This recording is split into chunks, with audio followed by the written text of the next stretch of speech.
Bonjour à tous. Je suis maintenant président d'honneur de cette Société française d'orthodontie pédiatrique, c'est-à-dire que ça fait quand même très longtemps que j'ai fondé cette société et comme tous les vieux, il faut que je profite que ma mémoire est encore vive pour vous relater un petit peu les différentes étapes qui nous ont amenés à ce congrès aujourd'hui.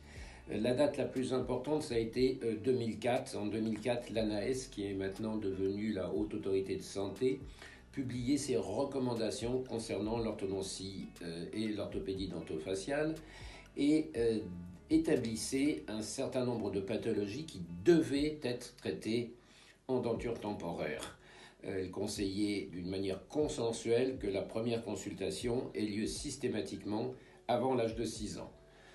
Seulement, les choses n'avancent pas très vite, puisque même en 2007, avec toute l'expérience que nous avions des traitements orthopédiques précoces à Robert Debray, j'ai reçu une lettre me demandant si j'avais une autorisation du comité d'éthique pour me livrer à des expérimentations humaines sur de jeunes enfants.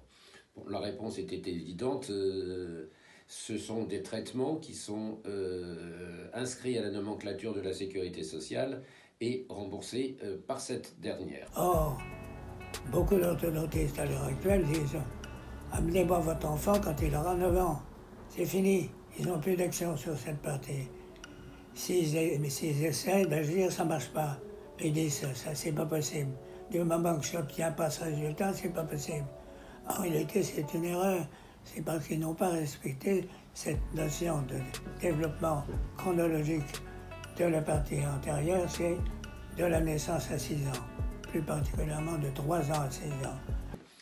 Actuellement, on considère que seuls 5% des enfants sont traités dans cette tranche d'âge et que 95% des traitements orthodontiques commencent à l'âge de 9 ans. Il y a encore beaucoup de gens qui font ça actuellement. C'est des gens qui n'ont rien compris à l'orthodontie. Ils font de l'orthodontie, ils rangent les dents qui sont en place.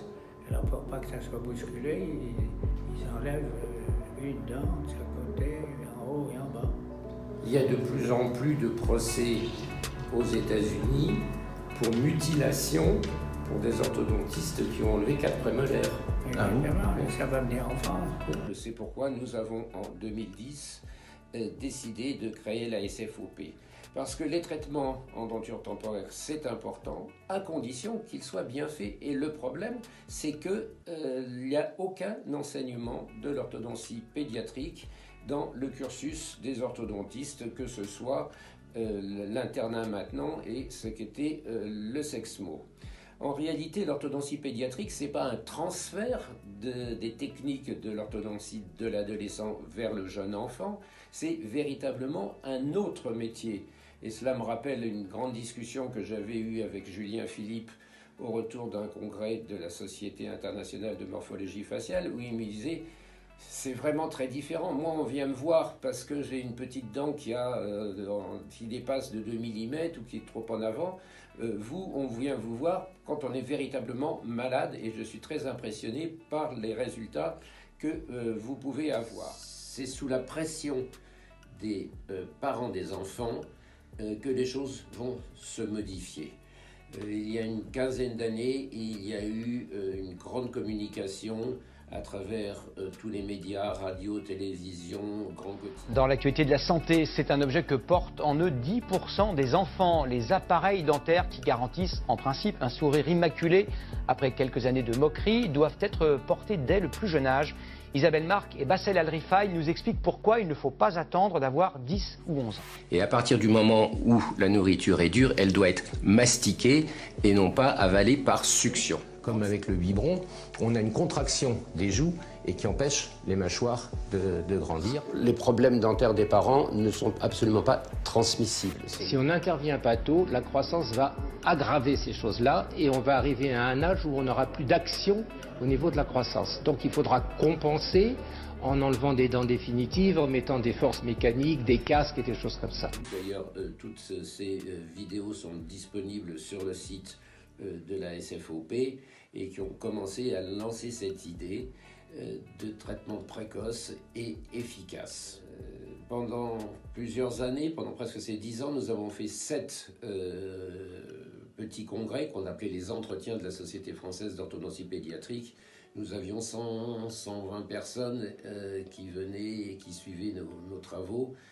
Actuellement, pour cette réunion d'aujourd'hui, nous avons plus de 1500 personnes qui se sont inscrites et je crois que nous avons en direct plus de 500 personnes qui nous écoutent à l'instant.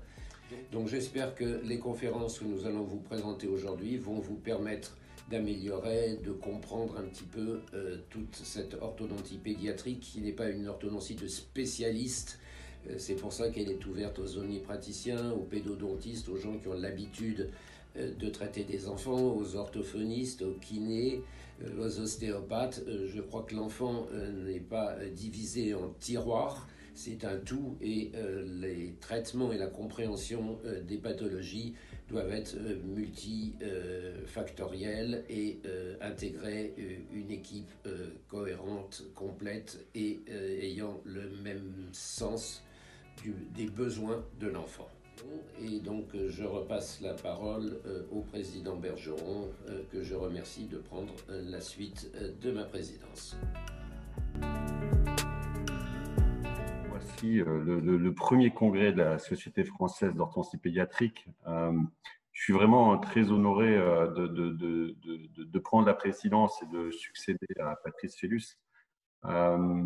Deux choses. D'abord, ce premier témoignage de Delair qui est très touchant. Delair qui a baigné mon enfance. Moi, j'ai fait mes études à l'Université de Lille et mon professeur qui était Arlette Doual, chef de service, nous a baigné de ses théories et de sa façon de voir. L'entendre encore aujourd'hui, à son âge, se battre et défendre ses idées, c'est exceptionnel. L'avoir en témoignage, c'est remarquable. Et surtout, je remercie Dr Patrick Fellus. Dr Patrick Fellus, succéder à quelqu'un comme lui, et j'ai la chance qu'il soit toujours là à nos côtés. C'est quelqu'un qui aujourd'hui a plus de 25 ans d'expérience, qui a consacré sa carrière à l'orthodontie pédiatrique, qui a défendu et indirectement, on se rencontre, on travaille, on ne sait plus qui est qui, mais je sais bien, moi, que beaucoup de mes idées viennent d'articles qu'il a écrits et d'avoir partagé sa science et son expérience. Et je suis très honoré d'être à ses côtés pour faire cette science. Alors, bien sûr, le premier congrès, un e-congrès, quelque chose de remarquable avec des conférenciers. Il nous a fallu 10 jours pour préparer ce congrès, 10 jours, et vous êtes plus de 2500 professionnels depuis 8 jours à nous solliciter et avoir demandé votre inscription. Tant on sent que l'orthodontie pédiatrique est une volonté des spécialistes, des professionnels, et ceci à juste titre. Alors pendant 2 jours, aujourd'hui jusqu'à 16h30, et demain, nous aurons toute une liste de conférenciers exceptionnels et nous finirons cette conférence par une table ronde sur laquelle on pourra débattre et échanger. Alors, bien sûr, après chaque conférence, vous aurez 5-10 minutes pour nous poser des questions. On a des modérateurs qui sont là, qui vont permettre d'être sûr que chacun puisse s'exprimer et vous pourrez les refaire. Alors, quand j'approche un enfant, il m'inspire 2 sentiments, celui de la tendresse présent et celui du respect pour ce qui peut l'être un jour. C'est important de comprendre que l'enfant va grandir. Et pourquoi commencer tôt? Écoutez, cet article de décembre 2006, qui est un interview de Patrick Fellus sur une page, peut vous résumer un petit peu tout le pourquoi il faut traiter un enfant jeune. Et comme on dit souvent, à partir du moment où nous sommes des spécialistes et que nous dépistons, nous avons un diagnostic de dysmorphose ou de dysharmonie, c'est notre devoir d'informer le patient et de pouvoir lui proposer un traitement. Tout ça est né pour moi de ma rencontre avec Patrick Fellus, mais la création à New York de l'IPOS, du Congrès international d'orthodontie pédiatrique. Et c'est vrai que là, on a eu des échanges remarquables. Alors, on avait décidé de faire ce congrès physique et puis finalement, les événements ont fait qu'on a dû l'annuler et que la naissance de l'IPOS continue et l'AMS a fait ce congrès le 1er août, donc vous aurez aussi le 1er août en anglais.